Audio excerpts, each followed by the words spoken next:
Aujourd'hui, le 29 janvier 2025. Première lecture.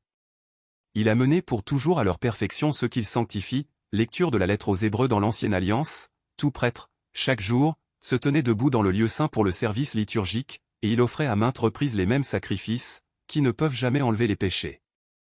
Jésus-Christ, au contraire, après avoir offert pour les péchés un unique sacrifice, s'est assis pour toujours à la droite de Dieu.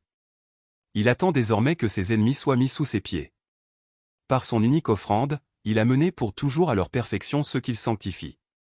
L'Esprit Saint, lui aussi, nous l'atteste dans l'Écriture, car, après avoir dit « Voici quelle sera l'alliance que j'établirai avec eux quand ces jours-là seront passés », le Seigneur dit « Quand je leur donnerai mes lois, je les inscrirai sur leur cœur et dans leurs pensées et je ne me rappellerai plus leurs péchés ni leurs fautes. » Or, quand le pardon est accordé, on n'offre plus le sacrifice pour le péché.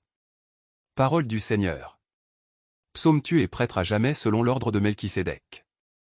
Oracle du Seigneur à mon Seigneur, siège à ma droite, et je ferai de tes ennemis le marchepied de ton trône. De Sion, le Seigneur te présente le sceptre de ta force, domine jusqu'au cœur de l'ennemi. Le jour où paraît ta puissance, tu es prince, éblouissant de sainteté, comme la rosée qui naît de l'aurore, je t'ai engendré. Le Seigneur l'a juré dans un serment irrévocable, tu es prêtre à jamais selon l'ordre du roi Melchisédek.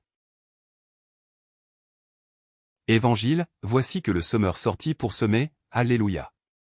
Alléluia. La semence est la parole de Dieu, le semeur est le Christ, celui qui le trouve demeure pour toujours. Alléluia. Évangile de Jésus-Christ selon saint Marc. En ce temps-là, Jésus se mit de nouveau à enseigner au bord de la mer de Galilée. Une foule très nombreuse se rassembla auprès de lui, si bien qu'il monta dans une barque où il s'assit. Il était sur la mer, et toute la foule était près de la mer, sur le rivage. Il leur enseignait beaucoup de choses en paraboles, et dans son enseignement il leur disait, « Écoutez. Voici que le semeur sortit pour semer. Comme il semait, du grain est tombé au bord du chemin, les oiseaux sont venus et ils ont tout mangé. Du grain est tombé aussi sur du sol pierreux, où il n'avait pas beaucoup de terre, il a levé aussitôt, parce que la terre était peu profonde, et lorsque le soleil s'est levé, ce grain a brûlé et, faute de racines, il a séché. Du grain est tombé aussi dans les ronces ont poussé, l'ont étouffé, et il n'a pas donné de fruits. Mais d'autres grains sont tombés dans la bonne terre, ils ont donné du fruit en poussant et en se développant, et ils ont produit 30, 60, 100, pour un. Et Jésus disait, celui qui a des oreilles pour entendre, qu'il entende.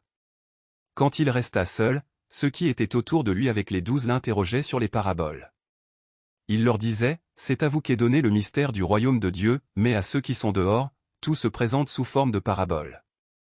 Et ainsi, comme dit le prophète, ils auront beau regarder de tous leurs yeux, ils ne verront pas, ils auront beau écouter de toutes leurs oreilles, ils ne comprendront pas, sinon ils se convertiraient et recevraient le pardon. Il leur dit encore, vous ne saisissez pas cette parabole? Alors, comment comprendrez-vous toutes les paraboles?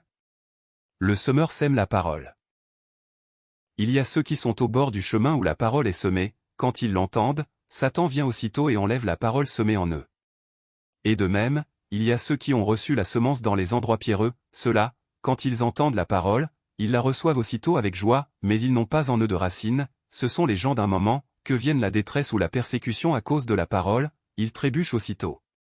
Et il y en a d'autres qui ont reçu la semence dans les ronces, ceux-ci entendent la parole, mais les soucis du monde, la séduction de la richesse et toutes les autres convoitises les envahissent et étouffent la parole, qui ne donne pas de fruits.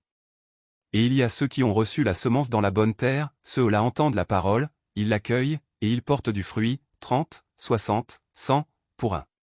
Acclamons la parole de Dieu. Louange à toi Seigneur Jésus.